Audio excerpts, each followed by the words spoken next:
concept of a challenging password has been around so long, it's actually hard to track its original origins. Even from Jesus' time, when the Romans used to go, "Halt, who goes there?" a challenging password has been around forever and been used by almost every military in the world. Now, what I'm going to teach you is the modern way to do a challenge and password. Hello, my name is Arthur. I'm the CEO, founder, and primary instructor for Tackleberry Solutions. We teach wartime tactics. Guys, what we're going to talk about today is a challenge password system, one that was designed back in Vietnam, because the changes of technology, along with air travel and handheld radios, made it so that a challenge password was able to be done and conducted from a safe distance.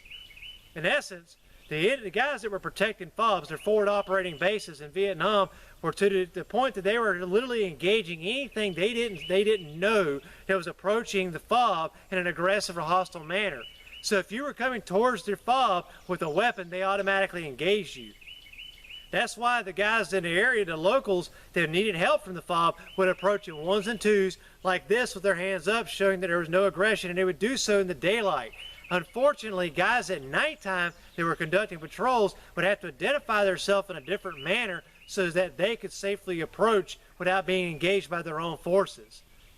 A small little story to show you how this actually is effective. My granddaddy was stationed in a little island called Guadalcanal during World War II. While conducting a patrol, at that time Sergeant Arthur, my grandfather, was coming in after doing a reconnaissance patrol, and during the nighttime, and he came up and received a challenge. "Halt, who goes there?" The password was hallelujah, because the Japanese had a very hard time saying anything with the letter L in it. My grandfather said hallelujah, and it proceeded forward. The problem was the guard did not actually hear him say the word hallelujah. He heard blah, blah, blah, blah. So he immediately engaged them with an automatic machine gun. Thankfully, none of them were hit or injured. However, they all got religion and started yelling, "Hallelujah!" just as loud as they could, trying to get over the machine gun fire so the guy would hear them and stop shooting. It did work. What I'm trying to point out is the importance of being very clear in your enunciations of your password. So if you're using that kind of form of, "Hey, who goes there? The eagles fly to the west," and your response is, "Hallelujah," you be dang sure your response is, "Hallelujah," so they can hear you and they don't engage you. Okay? Be very clear in your responses, especially in the dark, because they can't see all that well, and that makes people very edgy. However, let me show you the modern way we do challenging passwords in the military. It's very simple. It's called smoke. During the daytime, your situation will be like this. "Hey, X-ray, X-ray, this is Reaper 1. Reaper 1 sent it. Roger, we're at your east side of your FOB requesting permission to enter. Roger, identify. Roger, popping smoke. Roger, we see green smoke. Roger, that's us. Okay, come ahead.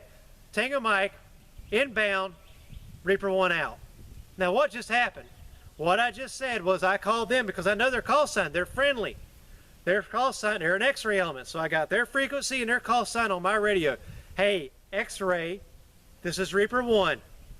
I'm at your east FOB wall, so look east. You'll see me, and I want in."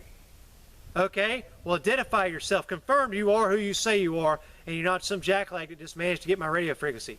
"Roger, I'm going to pop smoke." "I'm popping smoke." "Roger, I see green smoke." So their challenge was identify. Well, the password was smoke. I'm throwing smoke. "Roger, I see green smoke." You are, in fact, this. I see who I'm talking to. I can confirm and ID you are who you say you are. Come on in. Tango Mike, which is thank you much, inbound. I'm coming in. Hold your fire. That's simple, right? Well, the same thing applies to a helicopter. If I'm calling in for an extraction, Red Dragon, this is Reaper 6, over. Need extraction. Roger, identify. Roger, popping smoke. Roger, I see red smoke. Roger, that is us. Tango Mike, Red Dragon inbound. Roger, Reaper 6 standing by. So again, he asked for identification. His challenge was identify. And I'm telling you, well, my identification for this mission is I'm going to identify with smoke. And during the day and at night, I'm going to identify with an IR strobe. So I'm going to pop smoke, I'm going to roll it out, and he's going to tell me what color smoke it was that I just threw. So that way he knows, that we both know, he sees me, I see him, we're on friendly terms, we're not going to kill each other, right? He's going to come in, I'm inbound. He's coming in, he's going to drop, we're standing by, and we're waiting for you to come in. As soon as you hit, we're going to get on that bird, and we're all going to get the heck out of here and go have cheeseburgers and fries later, right? Same thing as if I'm trying to enter a fob. All right, I already said something about night.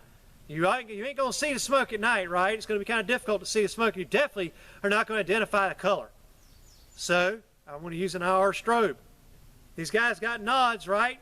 All right, I'm going to walk up when I use an IR strobe.